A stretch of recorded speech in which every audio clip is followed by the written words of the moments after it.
took a look back into the past, Right. but now let's look a decade ahead.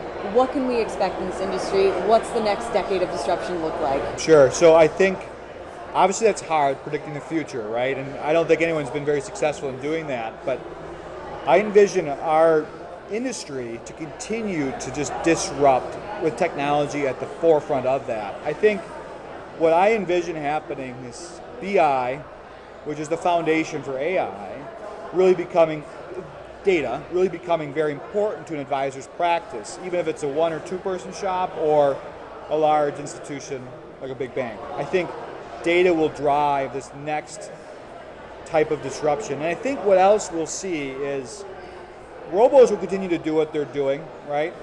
I think we're going to see a lot more hybrid advice models and a lot more in the idea that the technology that an advisor will be able to offer will compete very much with the robo-advisor type experience around how it's digitally enabling a client to do more with their plan, right? So we talk about the three types of individuals, right? The do-it-yourself population, the other side, on the other side of that is the white glove service or the delegators, and in the middle is the validators, which is about 80% of the market. The validators are, they want to work with their advisor, but they also want to do some of the work. So I think we're going to see a lot more in that hybrid advice model, but also with more of that validator kind of the client driving more of the process around the plan. And where does advice fit into this next decade of disruption? Yeah, well, I think we're going to try our hardest to be disruptive, right? So we talked about the APIs, we talked about guided retirement. Our focus now in this next 10 years is on BI and AI, and the idea that we can now harness all of this data we have to become much more intuitive around the planning process, because what we want to do is we want everyone to get a comprehensive financial plan. We believe cash flow planning is the future.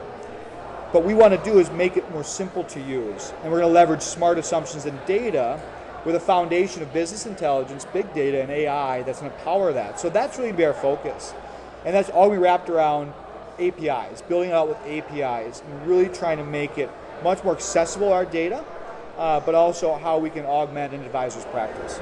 And I thought it was really interesting at this event in particular. I kept hearing about challenges with onboarding and the client experience and how that's still an issue for a lot of advisors. It is. And how is advice ultimately helping with these challenges? Yeah, no, so I think there's a few problems we heard about today. Onboarding is such a paper-driven process still, and we also see client portal issues and adoption around account ag and how an advisor can help. And we talked about this. Advisors aren't technologists, right?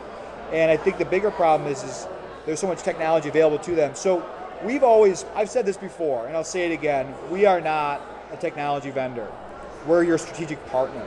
We help you not only implement your technology into your practice, we help you with workflows. We help you with onboarding your clients. We help expedite those processes through best practices. We provide not only consultative feedback or consultative just documentation, but also we're just a phone call away. So we really take this approach that we're not a technology vendor, we're a strategic partner. And when it comes to future trends in the industry, I know we touched on APIs, AI, BI, but is there any other technology that has you excited or even a little nervous, or is there anything that advisors are maybe sleeping on? Well, it's a great question, and that's kind of a curveball at the end here. I'm fascinated by behavioral. I'm fascinated by the idea around an advisor truly understanding someone's behaviors based on risk propensity, but also based on what they're actually doing. Because what we're seeing now in a great deal of, when we talk about risk profiling and stated preferences, we have people tell us, are they risk averse or are they willing to take risks? But they're never telling the truth, okay? So I think we're gonna see a lot more in that space, which really excites me, the idea on behavioral, and really understanding a client and what they need out of financial advice, but also how we should be investing for them. So I think that's going to be something cool, and AI is going to help us do that, but also, of course, that big data component as well. Absolutely. Well, looking forward to the next 10 years of disruption, Tony. Thank you so much. Thank you, Shannon. From Adichie Studio, I'm Shannon Rossick.